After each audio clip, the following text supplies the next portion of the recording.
Good evening, everybody. Today's live is going to be about stress-related hair loss and what is also known as telogen effluvium. And we'll be discussing both just the normal telogen effluvium and the chronic telogen effluvium. And I will move on to talk about aging skin. I don't know which one to start with first, but we'll drop in and out of the discussion and see how it goes. If you can hear me and you are live with me, please pop a butterfly in the chat, in the comments, just to let me know that you are here and listening and joining me. So I will start with the hair-related concern, which is telogen effluvium. First of all, I'd like to introduce myself. So my name is Djanie. I am a business owner. I operate within a small studio here in Leicester where I treat people's hair, scalp and skin of ailments that they have concerns with. So I do transformations. I also look after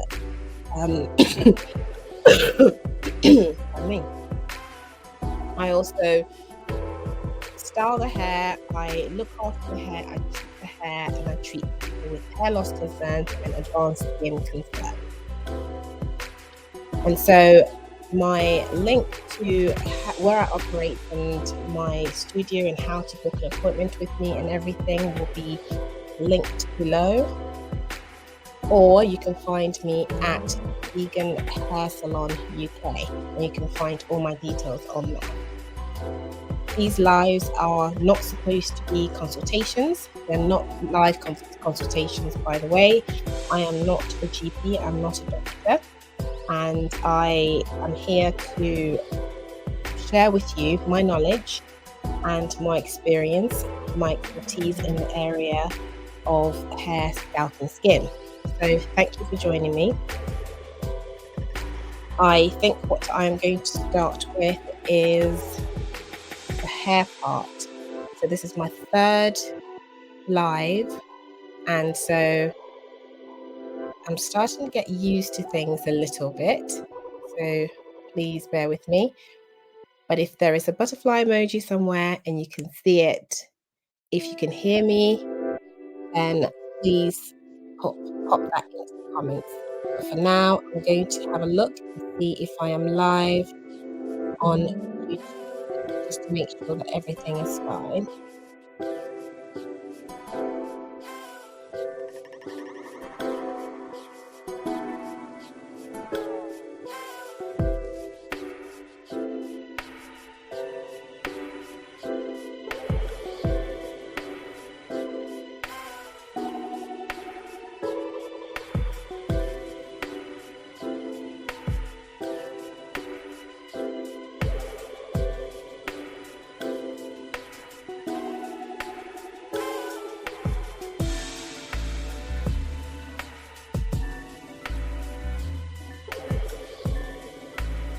Can't see that I'm live, unfortunately, so I don't know whether to continue or to wait and see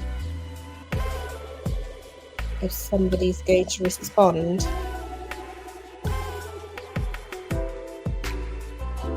If you're live with me and you can see me live and can hear me all right, please just let me know, pop the butterfly or say yes in the chats, just to let me know that you're hearing me and you can see me with no problems.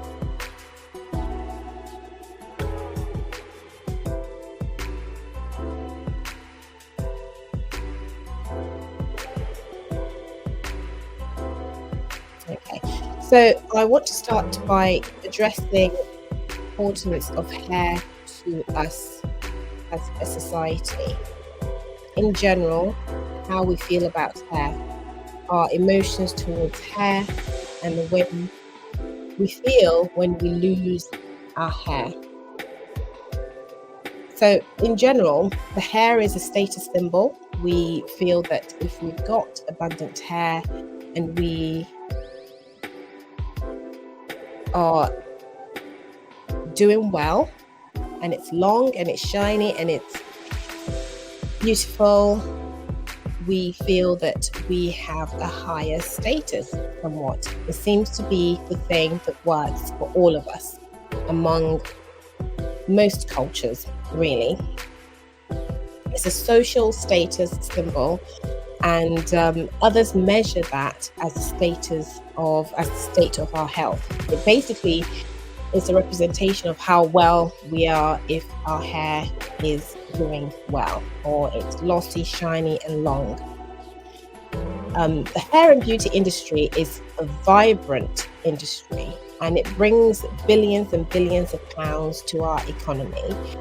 And in this industry, products are marketed so beautifully and attractively to us consumers, and they use marketing techniques and strategies to make sure that the product that they're presenting to us is very attractive.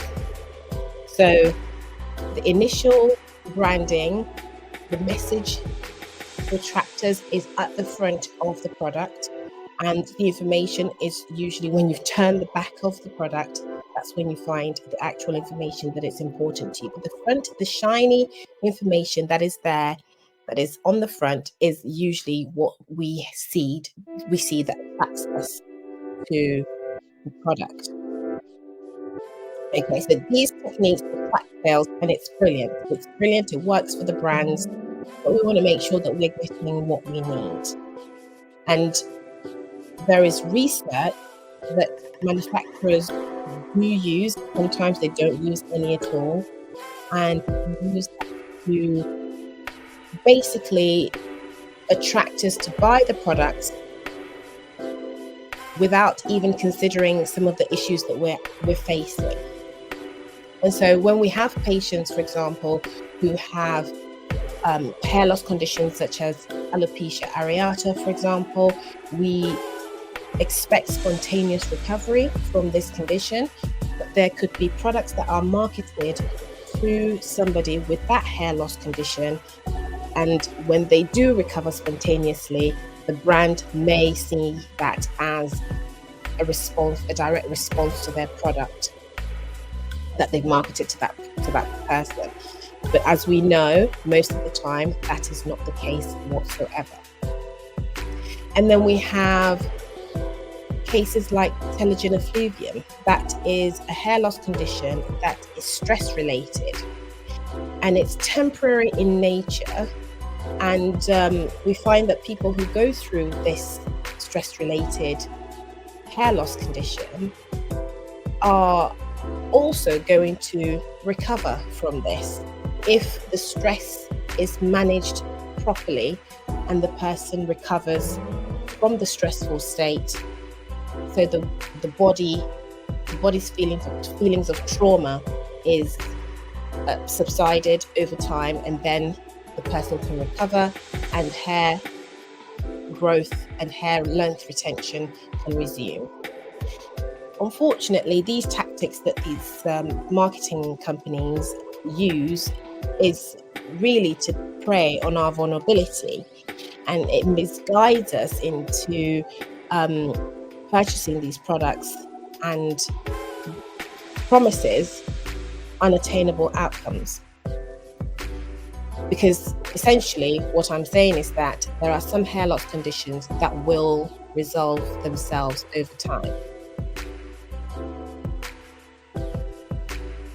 Now, these marketing ploys are legal, but they are unethical. And the brands don't really care necessarily about how we feel about the ethics of it all. Really, they're just doing it to line their pockets.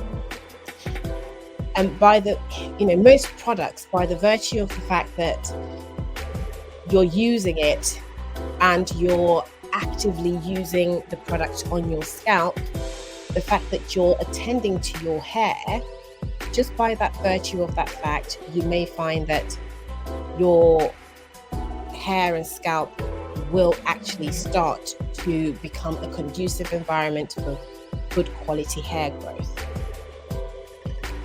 And so imagine that you have not taken care of your hair and scalp for a prolonged period of time. You have given it a sort of hands-off approach for a long time, and then suddenly you've got this brand new shining product that has been promised to do remarkable things for you, and then you start to use it. You follow the instructions on the back and it tells you to do this 2-3 times a day, and so you do those things. By comparison to the fact that you haven't been doing any of these things prior, because you're doing this, you naturally will start creating blood circulation in the scalp, which feeds nutrients or directs nutrients to the hair follicles and builds a hair retention area, or makes the actual hair that is growing in your scalp better quality, just naturally organic benefit of doing what you have started doing. So what we need as consumers is to be able to be properly diagnosed when we're going through hair loss conditions. What I find is that people tend to respond to the internet, they go to the internet and they seek advice from there to help them to diagnose some of the issues that they're experiencing. When truthfully, there comes a time when you're going through some hair loss or hair fall conditions, you need to go and see a professional. When I speak of hair loss and hair fall, I am talking about hair shedding, so the actual length of the hair shedding from roots downwards, so you get the whole hair shaft, you see the entire hair shaft. And then I'm also talking about hair breakage, so that is the shortening of the hair shaft itself. So the break is happening some way from the ends of the hair all the way up, so not necessarily plucked from the roots, but breaking from the ends of the hair up. It's really important that we seek advice. We seek someone who is well educated, well experienced, adequately trained to assess the hair and give us the advice that we need to help us to find the true resolution for our issues. And so what will that person do for you? They will examine the structure of your hair and they will discuss with you what is happening based on their findings. Realistically, that person should seek to cleanse the hair, remove product buildup, cleanse the scalp, cleanse the hair and cleanse the scalp to remove product buildup, so that they can have an even, clean canvas to test the hair's integrity to make sure that their findings are correct, and then they can give you a proper diagnosis. As I've mentioned before in the previous live, it's important that we accept our professional limitations, and where they find that they cannot continue with the diagnosis, they should just refer you to someone else who can do that for you, either a trichologist, a dermatologist, or a GP, so on and so forth. So the hair itself, when we're going through hair loss conditions to do with stress issues, the actual hair, we find that sometimes they're not really depleted in much at all. It's just that the hair is falling at a dramatic rate than usual. We expect on average about 100 strands of hair to fall a day. And so when clients come in and they're experiencing hair fall of over 100 strands a day, that is the alarm that they respond to. They start to notice that perhaps throughout the day, when they run their fingers through their hair, there are hairs coming out of the hair. So there is a drastic increase in the hair fall that they're experiencing day to day. And so when we test the hair, we sometimes find that the hair itself is fine, but there is just an increase in hair oil. And sometimes we also find that the quality of the hair itself is also depleted because of just the stress-related issues that the person is going through. So treatments for telogen effluvium is usually stress management. We prescribe a way, or we consult with the client to help by prescribing for them stress management techniques that will help them in ensuring that they can overcome some of those stressful events that they are experiencing.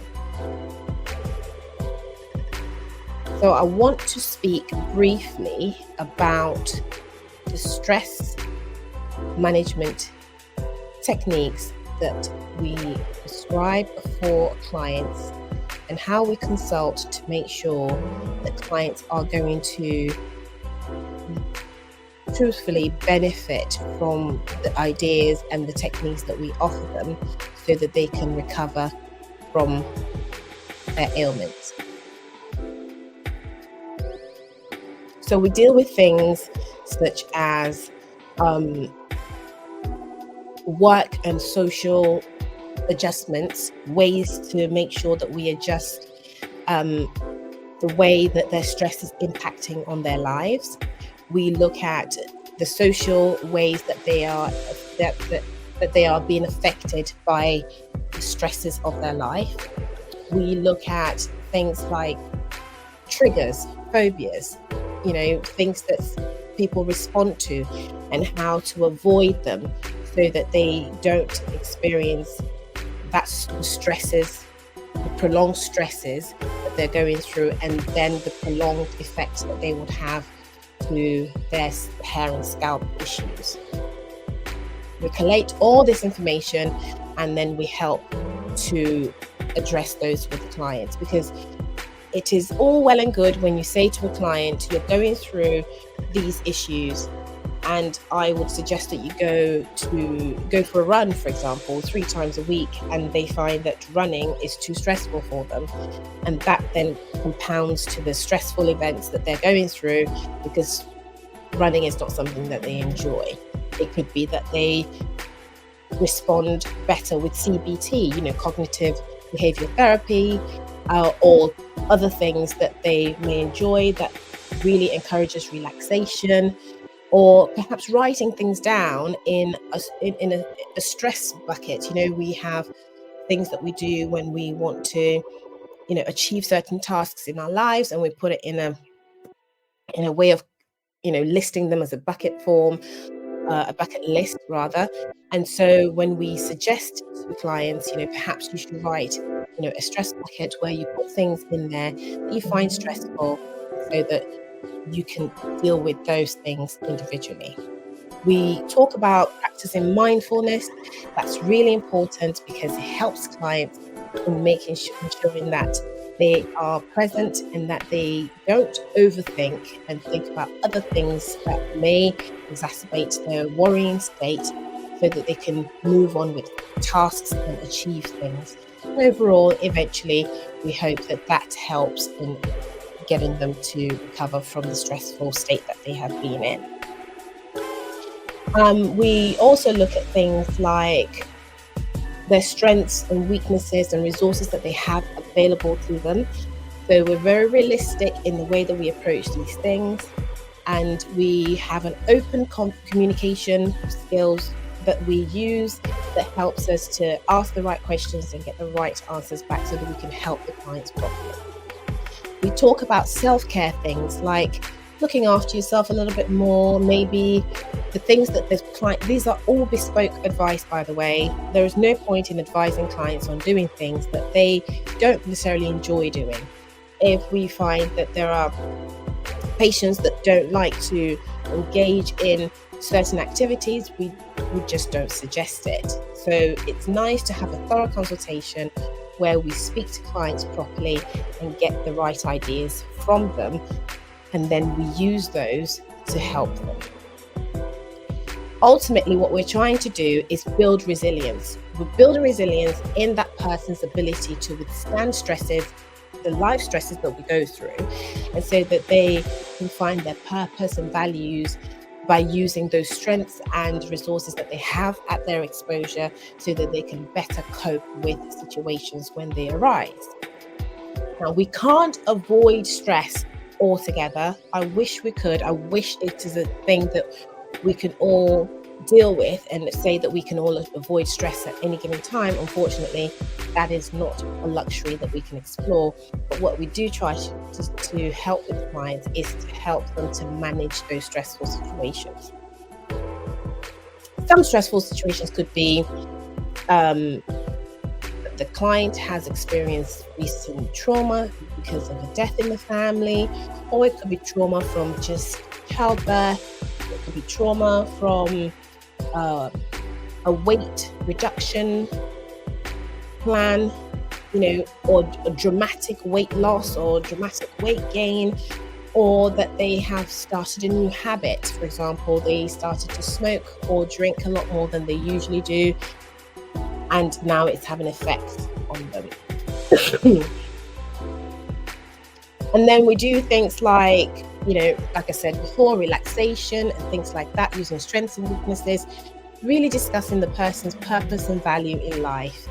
What is the things, or what are the things that makes them tick? What are the things that really gives them joy and drives purpose and makes them feel amazing? And so we hone in on those things, and then we build upon them and help them to use those things to empower them to move forward. We set goals that helps them to do this. So there's a bench, we have a plan, and they set those goals, and then they meet those tasks, those goals, and they feel a sense of purpose by doing so. Then we address things like compassion. There is nothing I love more, and this was introduced to me by a client of mine who I absolutely adore dearly, and I love all my clients, especially this one. And they said to me that in the world, really the one thing that actually takes most things forward is just extending compassion to one another. But this particular stress management technique is brilliant because it's about self-compassion, having compassion with yourself. Charity begins at home. Doing everything like, as you do for the external side of you is great, but sometimes you have to search within and look within and help yourself from within. We talk about plans going forwards. We talk about communication, how to communicate and speak about the things that you're going through, the worries, the concerns, the things that actually really bother you. We also speak about how to get family and friends involved in all of this so that they can check up on you and make sure that you're okay. And, most of the time we find that people who are going through stressful situations, they prefer to just be on their own and shut themselves off from the world. Unfortunately, that does not help, and it doesn't help you move forward. And so I can take advice from this myself, and letting people that love you dearly know what you're going through, and so that they can check on you. There is no shame in that. If you're struggling, you let people know that you are, and then they can help you. Again, like I say, this is advice that I take on myself as a very, very hardworking mother, and sometimes things get to the better of us, and unfortunately we find ourselves in situations that we can't help. And so these advice that I've just mentioned also are things that I take on myself. We speak about things to do with negative thoughts and worries. So things that are really negatively affecting you, thoughts that are invading your mind and you cannot get past. We discuss those, and then we deal with them step by step. Okay.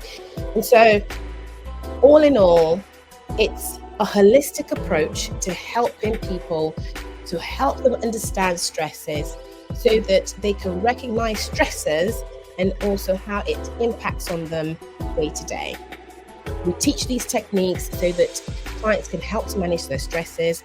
We plan to make sure that those plans are in place so that they can follow through the plan step by step and see themselves well in the future. And so when they are needing to manage these stresses, when they find themselves in these stressful situations, we just find that the scales are tipped. And usually it is the fact that there are demands placed on these patients, but the resources are depleting, or the demands are depleting the resources, and so on and so forth. So we just need to kind of tip those scales and make sure that clients are actually dealing with those stresses because they have enough resources to apportion to those demands that they're feeling in their lives. And if they can't actually deal with things, to just shift them on and say and speak up for themselves. This is where communication comes in, and so they can speak up for themselves and say that this is just perhaps too much for me and I need to do something about it, or maybe let someone else deal with it. Okay, so when the stressful situations aren't dealt with, it becomes chronic.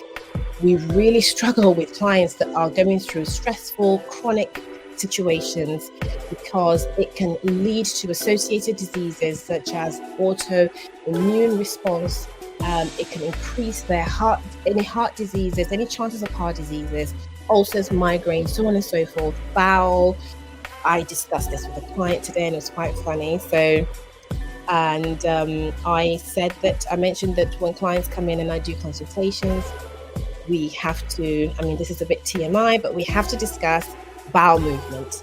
And we discuss that because it's really important, because when clients or patients are stressed out, sometimes we find that there is no bowel movement. And so we have to address those too.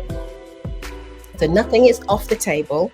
It is a very safe space when we discuss these things with myself and my patients, and it's done with love, and it's done to try and help you get through what you're going through. So the things that I mentioned before, the chronic stress and how it relates to all these immune responses and diseases and things like that, could be high blood pressure, depression, migraines, sluggish bowel movements, stomach problems, increased in heart rate or heart diseases, ulcers in the mouth, wherever. And sometimes we find that it also really causes the breakdown of the skin DNA cells as well. Now, if we see the skin, or rather if we view the scalp as an extension of the skin, anything that happens to the scalp or to the skin also happens to the scalp. The scalp is just a slightly different environment. It's a different ecosystem because it has hair growing in that environment, but essentially it is an extension of your skin. And so whatever's happening to you around the scalp area, you will find that it presents itself in the skin too. Okay, so some of the things that we discuss in here, that I'm just going to check on a comment just to see if somebody's asking a question so I can answer it.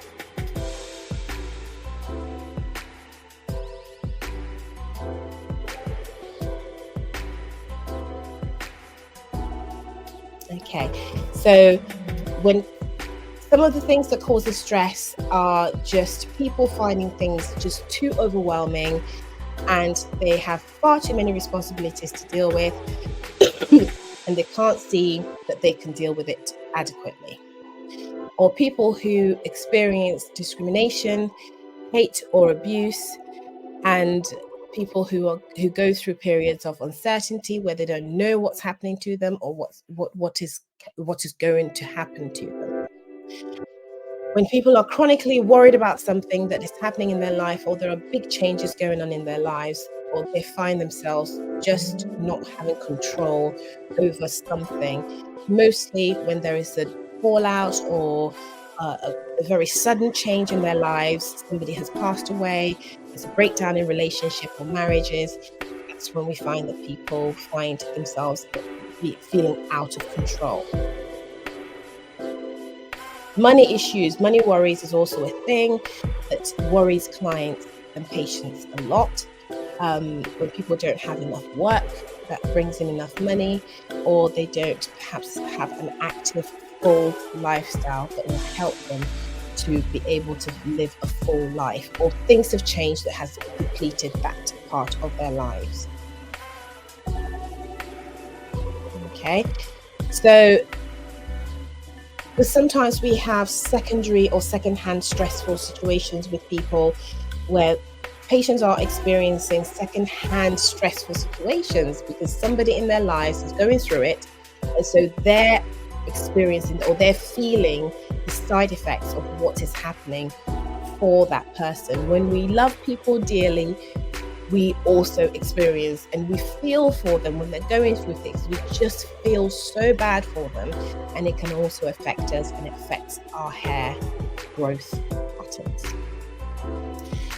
So I've discussed this at length. I have also spoken about a lot of things. Now, none of this is just for one group of people.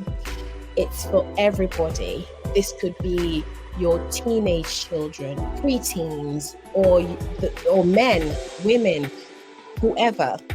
Everybody can experience these stressful situations, and it can lead to what we call stress-related hair loss, such as telogen effluvium. So, when I talk about, I just want to make sure that I am being as all-encompassing as I possibly can. So situations such as people suddenly becoming carers for their members of their families, people starting new jobs, people having exams, deadlines, and things like that. And my baby girl is also going through exams at the moment. And we found that she just finds herself a little tired, more tired than usual. And, we have to manage that to make sure that these things don't start to become a problem. And when people go through personal injuries, or they are about to get married, or they got divorced, or they have overworked too much and they are very pressured, or they find themselves in unemployment, or they're just retired, moving house, pregnancy, childbirth. It's anything at all that somebody finds difficult to deal with day to day, relationship issues, etc., can start to cause problems. Okay, and so we need to build that lovely link between the person's thoughts, their moods and emotions, feelings, behaviors, and also all those things. What we do is fairly simple. We try to remain solution focused so that we can help clients to actually find the solutions to get past this. It is bespoke. It isn't one plan that fits all. We guide you through it. We help you through this. And again, like I say, we help people to become their own therapists, because nobody knows when stressful situations can start. We don't know what triggers them. And until we get to the bottom of it, sometimes things can happen that you thought may not have been stressful and suddenly has become one of your triggers. So we try to help clients and patients to become their own therapist. Okay, so I'm going to talk about those hair losses that occur because of this. And truthfully, you will find that it's either diffused hair loss all over the head, or you find it in certain areas such as the temporal region. So this is these very sensitive areas that has the finer hairs, or you find it in certain areas like the nape of the head and places like that. When it's related to childbirth, most clients find it in the temporal regions around the sides of the forehead. As I have mentioned before, these hair loss conditions do recover. They recover spontaneously, and we do other things to help you recover even more so by ensuring that your nutrients are really optimized as much as possible, and that you're also looking after those stressors, triggers that we spoke about earlier.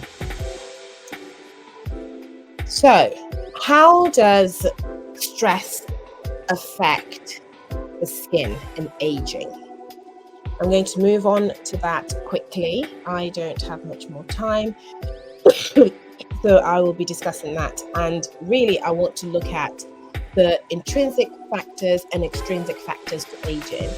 And most people will believe, and it is true if you do believe this, that you have got genes that help you to determine your aging process, how well you're going to age or how unwell you're going to age. And I'm afraid to say that only counts for about 10 to 15% of your aging, your 100% pot of aging. Only 10% of that is 10 to 15% of that is responsible to your genes. The rest of it is extrinsic factors. So these stressful situations that I have mentioned can cause stresses to the body and cause issues that present themselves in the hair, but also it starts to cause issues to do with the skin. And sometimes we can get breakouts in the skin, we can have flare-ups and things like that, and it becomes visible, and then you know that something is happening and you can treat it. And sometimes it's a little bit more silent than that, and over the course of a very long period of time you notice that you have aged drastically. I don't want to talk about the flare-ups today. I just want to discuss more about what happens if stress is not managed, and over a long term, what happens to the aging, to the skin as it ages as a result of stressful situations or unmanaged stressful situations. Okay, so people will notice that the skin becomes dehydrated, it becomes sluggish, it just loses elasticity, it just no longer has the plumpness, it has not got the bounce that it needs to have, and it just feels a little bit just saggy. And it's sometimes difficult when we don't get flare-ups to be able to go backwards and troubleshoot and find out what is happening. Okay, so the stress hormone that we know really does not help us at all is the cortisol. And cortisol is what breaks down the skin cells, and it breaks down the elastin, and those are the things that build those skin cells up and helps us with aging. Or they are the anti-aging, anti-aging components of our skin that we need to protect.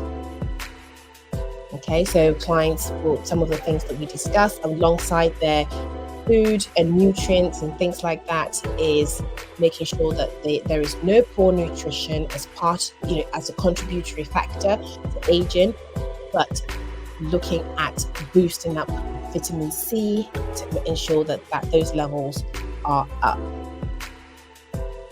So aging can actually break down the elastin in the skin, and we see the elastin like an elastic band. Once it's broken, we kind of can't put it back together. So we look at not just poor nutrition, but we'll look at eliminating things that do not help with aging, such as sugar intake, making sure that high sugar content food is eliminated from the diet. We make sure that the hyaluronic acid levels in the skin is always held up high, and we do that by helping you from the inside out. Some of the things that we do is using the advanced nutrition program again, which is a supplement that we prescribe that helps with clients who are going through this. So when clients decide that they want our help, it's fairly simple. When they start to know how to become their own therapist, they start to identify that they are about to be stressed. These are the triggers that happens. These are the triggers that causes them to be stressed. And so they come in and they say, right, something's happening. I'm about to go into, a really stressful job, or I've just started a new job and I need some help. Could you just give me something to help me so that I don't feel the effects of that stressful situation? And so we make the prescriptions accordingly.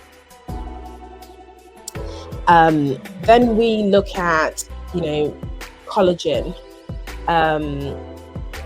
What happens during stressful situations, or when the skin starts to age, collagen goes into an early retirement. It just gives up on you. It gives up on you and leaves, and God knows when we're going to get it to come back again. The stress does not help with that at all. Stress is the ultimate enemy to our collagen, and we need collagen for youthful skin. So we need to avoid stress, or at least we need to manage stress. Okay, so lifestyle, diet, things like that. Okay, so on my notes, I'm looking here at things that we also advise clients to do. Little things like when we notice that they're using harsh chemicals on their skin, certain things that they're using on their neck, highly perfumed products that also have alcohol in them, tends to dehydrate the skin, and so it doesn't help when the skin is dehydrated. What will happen? It will age. It will naturally become aging skin because of that. So caffeine avoidance is also very important, as well as alcohol. So we don't just advise that alcohol is an issue, we also advise that caffeine intake must be reduced dramatically, or in fact eliminated altogether, to help with the aging, or to help you fight the signs of aging in the skin. We also speak about moisture retention, making sure that we are slowing down that drastic, depletion of the moisture retention abilities that the skin has. We make sure that we restore the lipid barriers. We make sure that we are making sure that we're getting the good things into the skin and eliminating the bad things. Okay, we talk about things like antioxidants, using antioxidants as a way to neutralize the electrons in the skin, to make sure that it's really helping us fight those signs. And we use UV protection to responsibly deal with the visible signs of aging. UV protection helps up to 80% of age prevention in the skin. We do that either topically by introducing sunscreen, or we do it internally by introducing supplements that help to help us with that, which is the blue light filter, which is just amazing for things like that. It also helps with UVA, which is for aging, and then UVB, which is responsible for burning of the skin. So aging is just normal extrinsic factors, and then UVB is for burning when you go in the sun and you end up with stressed, burnt skin, that it becomes crepey or lackluster, dull, lacking in hydration. And those two protocols helps us to combat that altogether. We also look at environmental pollutions, so things like air pollutions, things that you expose yourself to in the environment that does not help. you with the aging process. Okay. And so we speak about how the UVA, UVB, UVC actually affects the skin. We speak about the fact that UVA hits the dermis of the skin, and UVB. So the dermis of the skin is the thicker layer. So this is the layer underneath the area that you see on the surface of your skin. This part of your skin that you see, the uppermost layer of the skin, is what we call the epidermis. The bit in between, the bit just underneath that is what we call the dermis. In the future, I will bring my lovely anatomy of the skin to show you what these are. So I have got other lives coming up. We've got many more of these. So I'll bring that over and then we can discuss this. We can even go into this even more so because I feel like there's just so much more to talk about. And we need to talk about self-metabolization. We need to talk about cell renewal. We need to talk about all those things. And I've already hit 46 minutes as it is. So I will come back and we'll talk about things like this. But UVC is responsible for cancer-causing exposure to ultraviolet light. Okay, so UVA is things like the aging rays. It's all year round. It's always around us all the time. And UVB is responsible for, the sun, really targets the melanocytes of our skin and just burns the skin and darkens the skin, tans the skin. The UVC is responsible for the cancer-causing UV rays that are attracted to our skin. So I hope that this has been helpful. I'll just go over quickly what we have discussed. So we've discussed telogen effluvium, which is stress-related hair loss, and its contribution to aging skin, and what stress has to do with that. So stress's contribution to hair loss can also affect the skin. So we must learn to manage stress, and the treatments and the help that we provide here in my clinic helps clients with all of these things. So I hope that you have enjoyed everything that I have discussed today. If there is someone watching who can hear me and is learning something or has learned something new, please don't forget to make a comment, put a butterfly in the chats below if you can see a butterfly somewhere, or just say hi and let me know how this is going for you, if you're enjoying this at all. But I will be back to discuss more things. I'll be discussing hormones and aging and so on and so forth. So be sure to join me on the other days that I come on here. But if you're experiencing hair loss conditions that you feel that has just suddenly come on, not something that has been slow and gradual, it has been drastic, dramatic, and it's new. Hair loss conditions can be progressive. And so if you don't see someone soon enough, it can just develop into something else. These temporary or short-term hair loss conditions, as much as they recover spontaneously, we also advise that if you don't see to it, if you don't get it properly diagnosed, what happens is that it can trigger other long-term hair loss issues. And so not leaving things to just pass is not necessarily a good thing. I am not doing these videos so that you can self-diagnose. I'm doing it so that you can become educated and in this field, and so that you know how to help yourself whilst you're also getting help from your professionals, various professionals. Thank you very much for joining me today. And if there are no questions, I'd say goodbye and good night.